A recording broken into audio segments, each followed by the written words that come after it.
Hey guys, it's RodimusPrimal. I am back with another video, and today I'm going to be talking to you guys about some official Transformers Rise of the Beast figure reveals. We also get to see some crossover with Mr. Potato Head and Koosh Balls. And on top of that, if you have been collecting the Legacy Stunticons, we have something that just may get some fans angry and some fans excited. So without further ado, let's sit back, relax, make sure you're subscribed to the channel, and let's transform and roll out.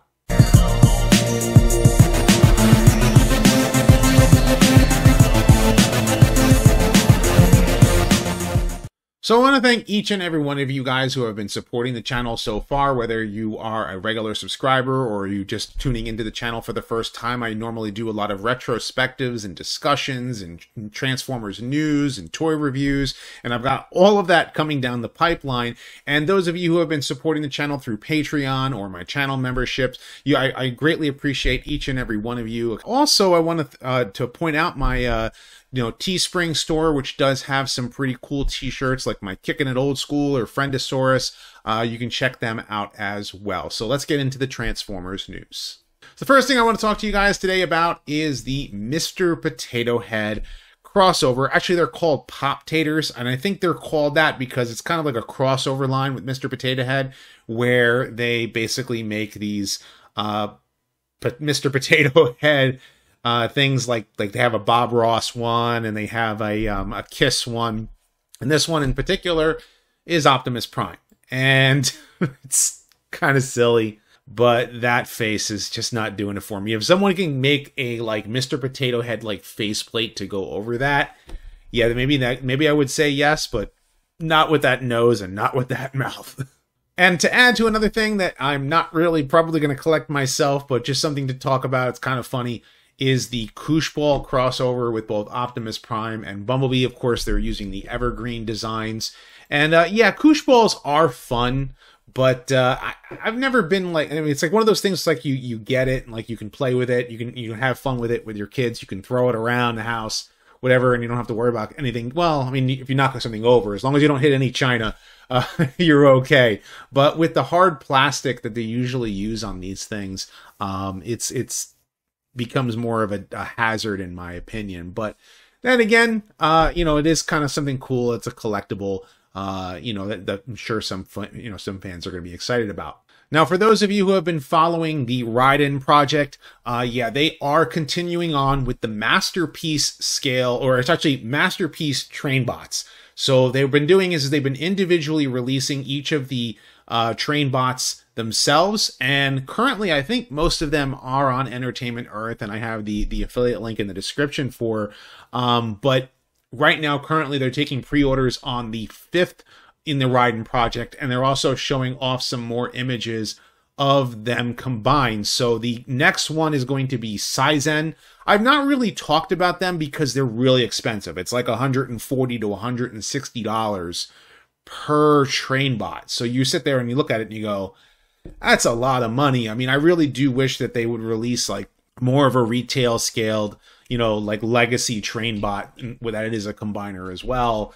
But for those of you who are into the Masterpiece figures, I've heard good and bad things, and I'm hoping that with all of them combined, it really does reach the fans that they want, as they want them.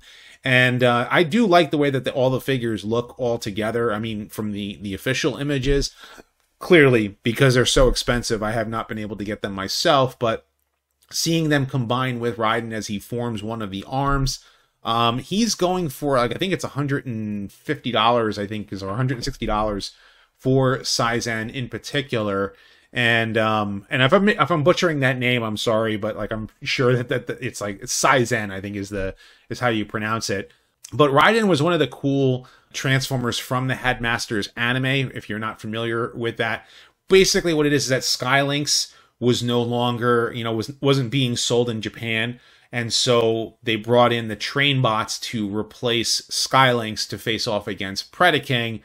As Predaking became less of a threat throughout the Headmasters anime, Raiden was used, or the Trainbots were used specifically for transport to and from planets. And they had quite a few spotlight episodes in the series, so it is kind of neat to see them all together. and fully posable action figures coming with them, and they all come with swords. So I think it's cool. I think it's great that they're bringing in all of the Trainbots, but it's just a little too expensive. I do wish that they were at regular retail. And speaking of regular retail, of the Stunticons for Transformers Legacy, I currently have Dead End, and so I also have Dragstrip and Wild Rider. I have not been able to get Motormaster. I've seen Motormaster. The only place that I've seen Motormaster in stock at all whatsoever has been at the Universal Studios Transformers The Ride gift shop, and he's going for $150, which is normally supposed to be $90 for him there. And I'm like, I can't get my hands on Motormaster. It's like when I had gotten some, you know, Entertainment Earth credit to finally get it, the pre-order sold out. I'm like, great, wonderful. And from what I hear, like I think Motormaster is selling out like everywhere because everyone wants to combine Menasor. And he's one of the coolest looking combiners they've done in a while. But they are releasing in China specifically through Chinese markets. You're going to be able to get Menasor directly there, and the first 100 orders are going to get this nifty box that has, like, you know, has a render on it on the box, and then when you take them out, all of the individual boxes are going to be there as well, and so you get all 5 Stunticons. So it's cool, but guess what? Those of us who are in the U.S. who kind of wanted a gift box, and it also comes with this collector's pin that has the box art from the original G1 box art there. But most of us want to see something like this, you know, released on the shelves so that we can get all 5 of the Stunticons to merge to form Menasor. Of course, that's going to cost a lot of money. You know, you're looking at, what, 20 or, you know, 25, you know, so it's 50, 100. You're probably going to look around because it's like total for like a gift box set, something like this, to have all 5 of them released at retail.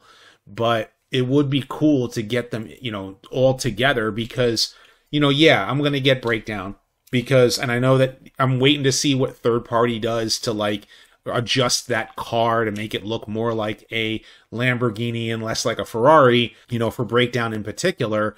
But Motormaster is the one that everybody seems to have a hard time getting, and yet the Chinese markets are going to get something even more. So that's something that's a little disheartening for a lot of us who are out there trying to collect all of the Stunticons. Now, as I said earlier in this video, it seems a lot of this promotional material, everything that's been coming out so far, seems to be geared towards Rise of the Beasts. They're really banking heavy on this movie being big.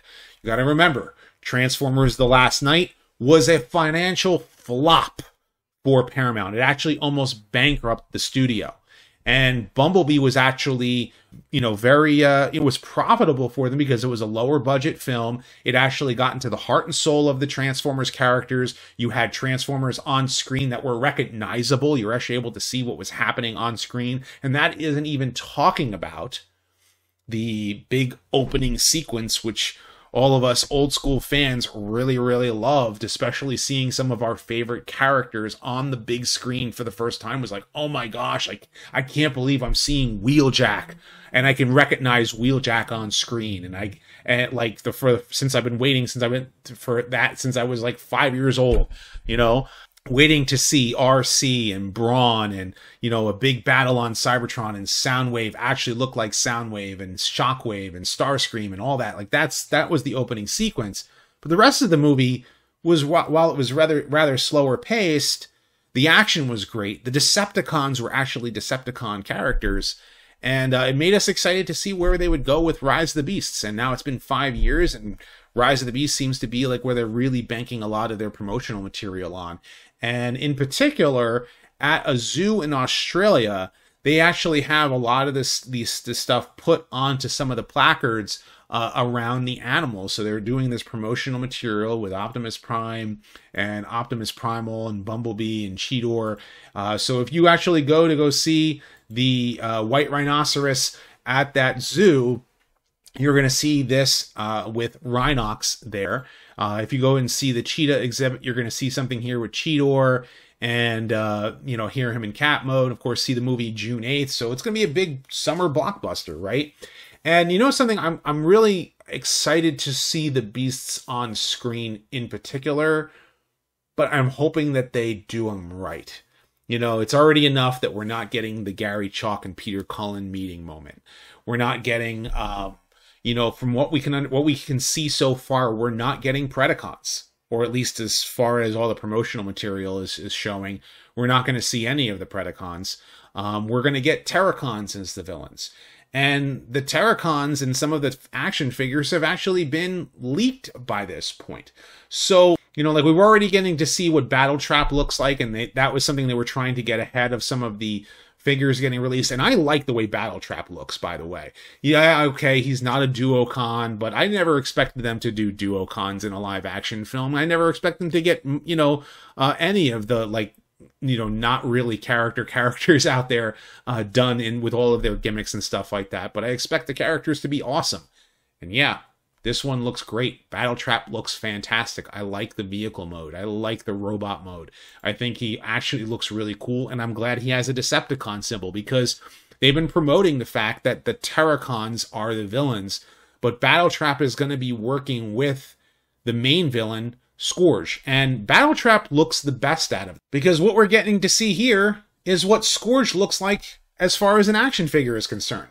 This is what I was talking about before. We have seen a lot of these action figures getting leaked left and right, one after the other, to the point where whenever Hasbro does any of these official reveals, it's almost like they're stealing the thunder before we ever get to see it.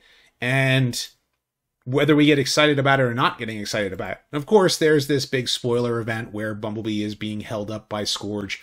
And as far as what Scourge looks like in robot mode, just gazing upon him and knowing what his vehicle mode is, it almost feels like they've done a crossover with the G1 Scourge, and they've crossed him over with the Car Robots Black Convoy Scourge, which was pretty much a dark copy of Optimus Prime. And for that, I'm all right with them merging the villains, the two versions of the character together to give us like this evil Unicron-controlled villain. But Scourge was just leader of the Sweeps, you know, in G1. Here, he's leader of the Terracons, which are basically anyone who works for Unicron, at least as far as that origin is concerned. They're utilizing the Terracon name in such an odd way. It almost feels like they're shoving in some stuff from the Unicron trilogy. They're taking some tidbits from how Unicron was, like, the blood of Unicron, which was Dark Energon, and the Transformers Prime cartoon made Terracons that way.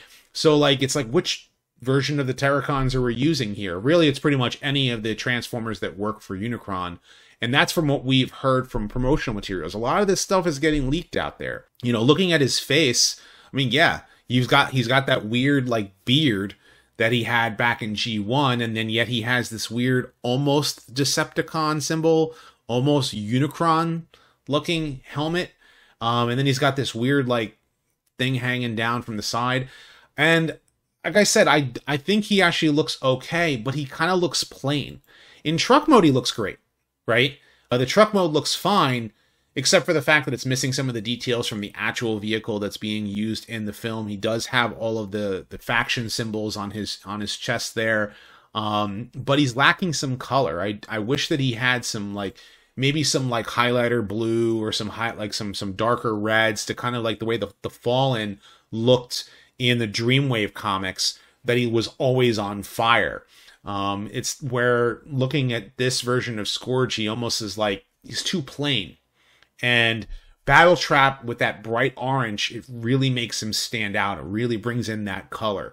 It's something that I loved about Shatter and Dropkick in the Bumblebee movie, was that you had these brand new characters, you know, in the live action films that didn't have any tie-in to, like, any other character previous to them. And yet they were the best Decepticons out of all 6 live action films that we've ever had. Like, that's saying something. You know, and so when I look at a character like this, I'm like, give him some color, make him stand out, because, you know, if it's all nighttime scenes, you're not going to be able to, you know, pick him out in a crowd. He's going to be, like, almost too dark in a way. You know, when you look at all the designs for like Nemesis Prime or even the 2001 Scourge with those blues and those like those grays, it kind of makes them a little bit plain. And I don't know if that's on purpose or what have you, but I said like Battletrap himself looks the best out of all of them. And here, yeah, Shatter and Dropkick with that red and that blue. And here with this particular version of Scourge, it's like, okay, all right. And I've heard some like people like really dig the design, and it's cool with the blade weapon and the blaster on his arm. It's neat. It is very neat, but you know, I'm just giving you guys my opinion on it. And from official sources, this is something that has already been leaked about. This is what I was talking about before, is that how this information has already been out there for a little while, and we've seen it. And I've been waiting for them to do some more official releases before making, like, you know, really doing a news video, which is why I've been kind of like taking a step back, except for that teaser trailer where I really went into like overboard detail. Just kind of sad that like one of my favorite characters is just never ever going to be seen on the big screen and in his glory at all, because instead they want to do other things. So anyhow, you know, you see this version of Arcee, and I've said this before, like, I really dig Rise of the Beast design for Arcee. You're giving us this motorcycle version of her. She's red, she's pink, you know, she's white. Her color scheme is perfectly fine. Her robot design looks like Arcee, but the toy, it's core class. I don't expect the core class figures to be like the best. I almost expect them to release a you know, deluxe class version of this Arcee, and it would probably have a little bit more detail and you'd be able to do a little bit more with it.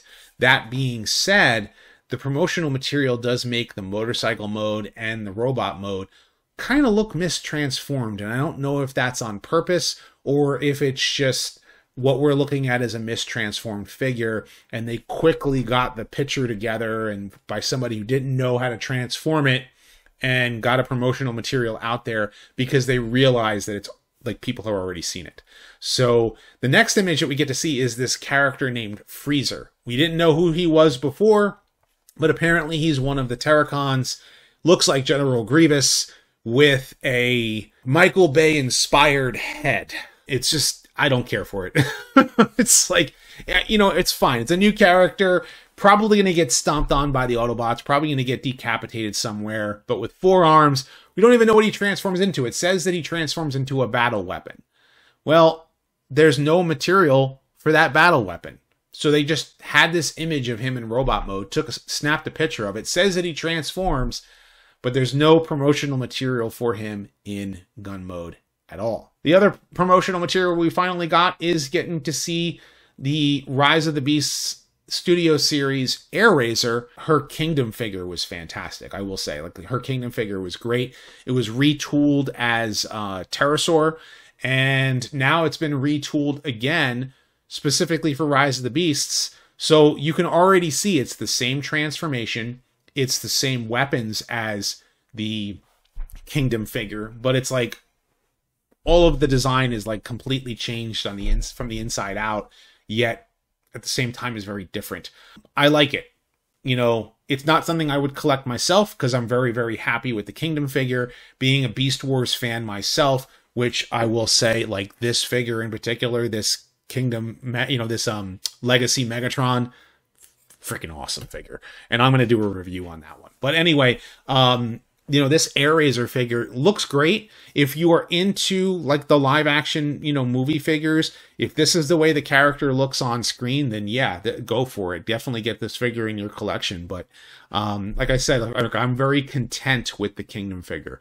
But with that being said, I still think that it's kind of messed up that like we're seeing so many of these figures leak ahead of time, and you know, Hasbro is not able to get you know, on top of it.